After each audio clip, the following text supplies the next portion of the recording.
அவன் அஸ்வின், ஆணவத்தின் அகம்பாவத்தின் மொத்த ஊர். நான் என்ற கொட்டையில் மூழ்கி ஜலக்கேடை செய்து கொண்டே இருப்பவன். அவ்வப்போது தன் அதீத மேலாவித்தனத்தை அகல்யாவிடம் வெளிச்சம் போட்டு காட்டுவான். அந்த தடாலடி சைக்கோத்தனத்திற்கு ஈடு கொடுக்க முடியாமல் அவள் சிறகுடிந்த சிட்டுக்குருவியால் சுருண்டு விடுவதை பார்த்து குரூர திருப்தியுடன் மகிழ்ந்து போவான். அவள் அகல்யா, இந்த சைக்கோவின் மனைவி. பூஜை அறையில் தஞ்சம் அடைவாள்.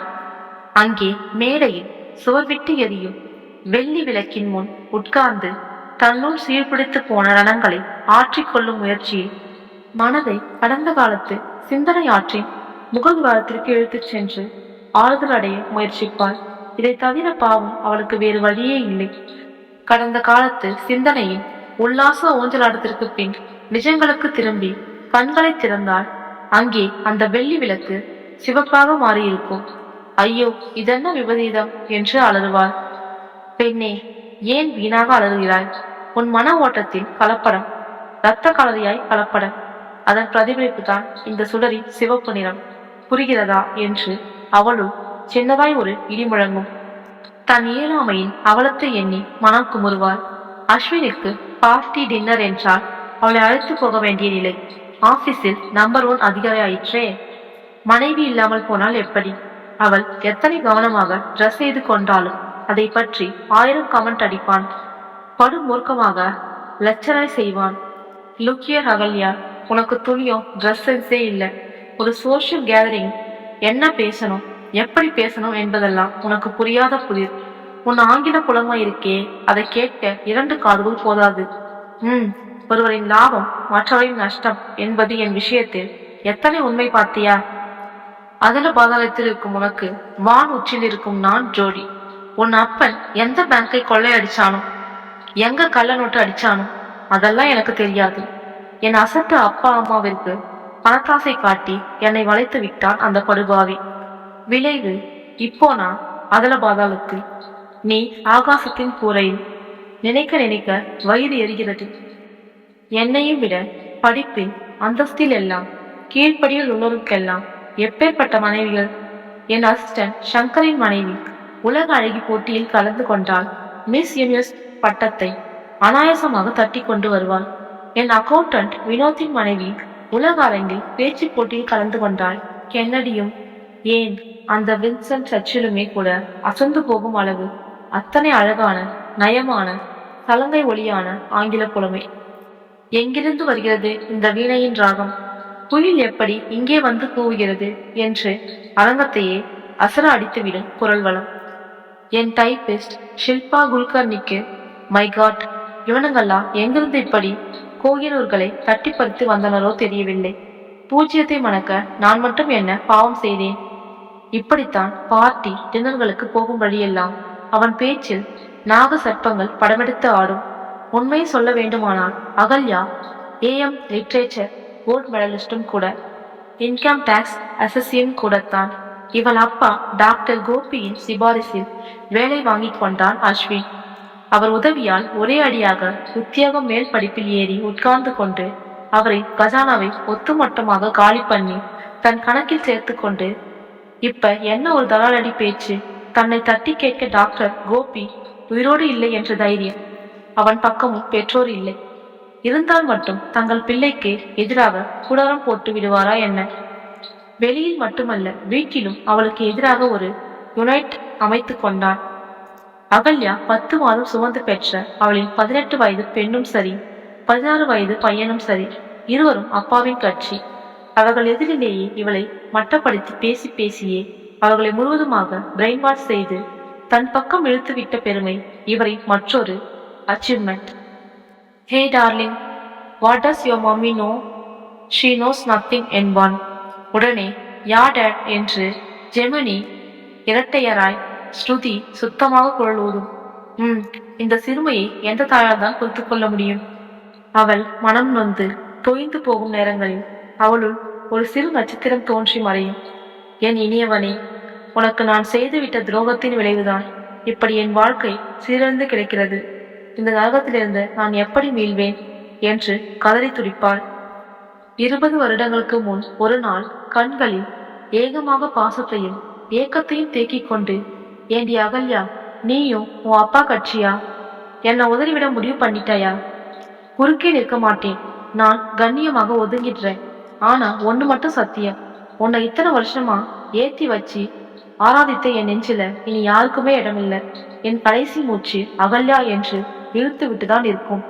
தொண்டை கமர சொல்லிவிட்டு நகர முயன்றான் விஷ்ணு.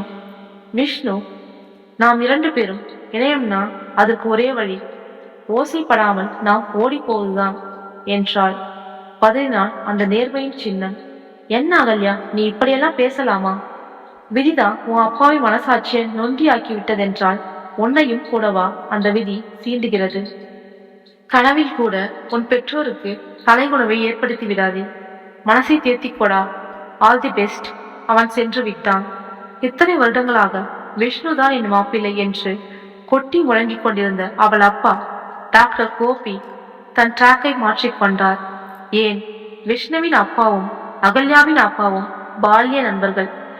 விஷ்ணுவின் அப்பாவிற்கு தன் மகனை லாயர் ஆக்க வேண்டும் என்ற ஆசை.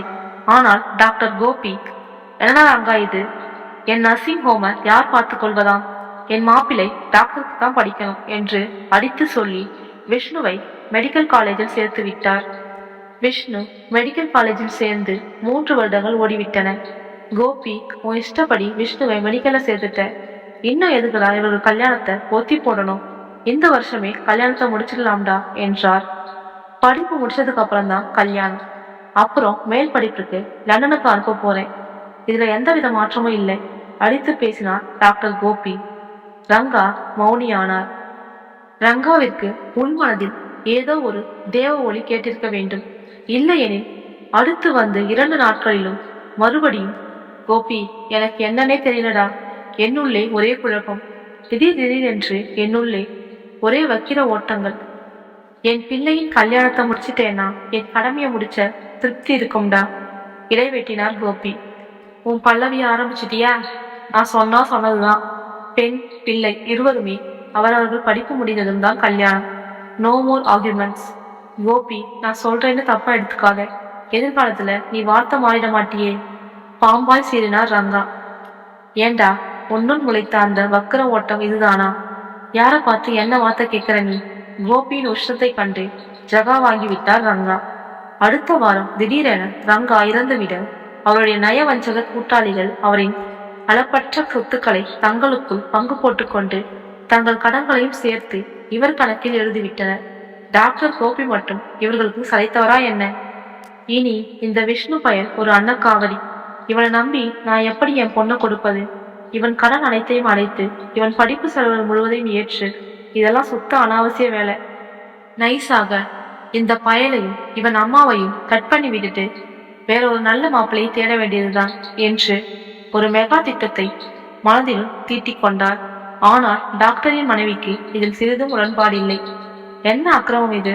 விஷ்ணுவிற்கு நினைவு தெரிந்த நாளிலிருந்து, ஏன் அகல்யா பிறந்த நாளிலிருந்து நீ தாண்டா என் மாப்பிள்ளை என்று சொல்லியே அவனை வளர்த்து விட்டு இப்போ அந்த குழந்தை அநியாயமாக வஞ்சிக்கப்பட்டு நிர்கதியாக நிற்கும் போது இப்படி உதறலாமா?